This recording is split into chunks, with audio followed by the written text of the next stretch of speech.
I think that's such a go-to for Black women. Like, I'm going to throw it all at work. I'm going to come up with another project. I'm going to be Superwoman. And sometimes I'm going to become Superwoman because I think that will attract love to me and acceptance. And I won't feel so bad about myself or about this circumstance.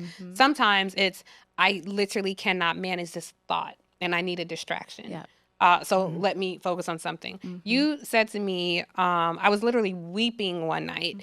And we were together, and you said, it's like you said it with all the love, but you said it's like you have a bowl of shit, and you keep putting shit on top of it. Like you putting perfume and flowers and all these pretty things on top of it, but that shit still stinks, like there's still something that you are not getting to.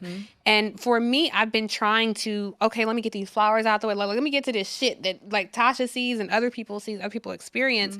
My question that I always ask people, because they say, you got to do the work. You got to do the work. What specifically is the work?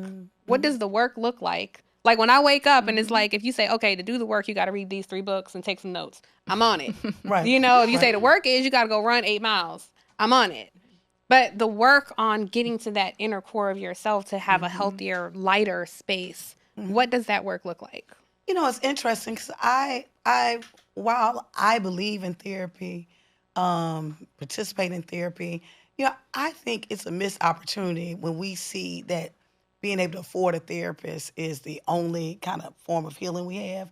Africans we African, right? At the end of the day, indigenous cultures have had we've created a whole, like a beautiful variety of tools that we're able to use. I think there are 3 things that come to mind when you ask that question. The first thing to me is we should ask ourselves the question, who is creating the trauma, right? And who is recreating the trauma? Because it's one thing to have the trauma. It's another thing if you're having issues. I'll give an example. If you're having issues, real deep issues around your image of yourself or who you are, right? And you go to your therapy session, you leave out your therapy session and you go back in the car and you're not mindful of what you're playing in your car, your music. You're not mindful of what you're looking at on TV. You're not mindful around the relationships. Like, therapy is not going to change it. You change it. All therapy does is to help you hopefully unpack, right?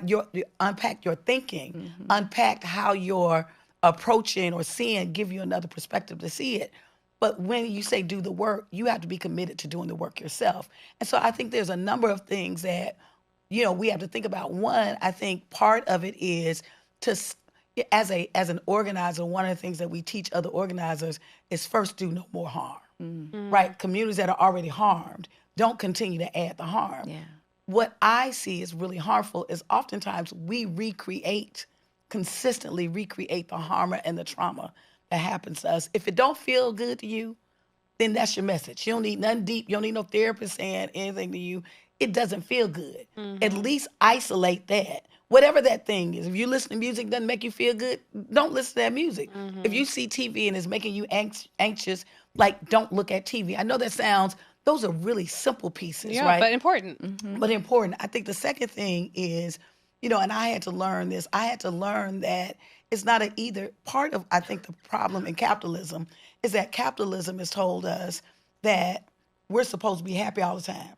Where they do that at? Like who does that? Yeah. I've never met a baby that didn't cry. Right. Right. I never met a child that was happy all the time. But we have actually internalized this belief that somehow if my job ain't going right or my marriage ain't right, I ain't having a good day, I ain't having a good hair day, then that means all is lost. Because I do think there's an extreme that is happening. That on one hand, while I think there's this notion of we have to deal with our mental health, there's this extreme that is also simultaneously this happening. Expectation of a permanent nirvana. Right, this permanent nirvana Yes, that is just not realistic, Yeah. nor even is it good for us, right? That I will say that part of the woman who I am, some of the parts of me that I'm most proud of actually came out of me addressing painful circumstances and situations. And so I think, like, if I were to say kind of these things to do, I think one, like really reduce the way and think about how you're recreating the trauma in your life. Secondly, recognize that as a human being, I can hold pain and joy in the same body, right? At the same time. And so really this question of how are you generating joy for yourself? Like not just running away from the pain, because I don't think you run away from the pain. I think literally for me, and I wouldn't have said this 10 years ago, right? But I am really learning the value of sitting in the pain, right? That's so hard. Oh, That's it's such a so hard thing to hard. do. It's so hard. I've not managed that. Oh, it is. It has been life changing to me. It has been life changing to me to be. No, I don't like it. Yeah. Right. It doesn't feel good, but there's something about it. I remember one of the days that I forced myself to sit in a space, and I knew I was feeling these feelings of loss about my son, and I allowed myself just to cry and just to wail. And I remember emerging from that state. I literally felt lighter to the point where I told my friend, I was like, I like to cry. It's a release. Yeah. You released it. You let it out. It's a release. Yeah. And so there's something about us giving ourselves permission to be human, right? That this whole idea that we've got to be perfect all the time or our life had to be perfect. And I got a whole nother thing that I think social media has created. I was going to get into that, especially with your generation. I cannot imagine growing up with Facebook back, which was, the first, and then Instagram, and then TikTok, and MySpace, all of that. It just wasn't a thing for me. And I even find being, middle-aged in my mid-40s, looking through Instagram sometimes makes me feel bad about myself, and I think I have a pretty good life, but I will be scrolling and think, well, why wasn't I invited to that premiere? Or why didn't I do that carpet? Or, why didn't I get to go to this party? And I could literally be on the flight from Paris looking at it, Yep. and it creates this comparison culture. For sure. So I've been struggling with deleting Instagram from my phone. I also will, all of us will be at a beautiful dinner together doing something fabulous, and everybody's going like this. Yep.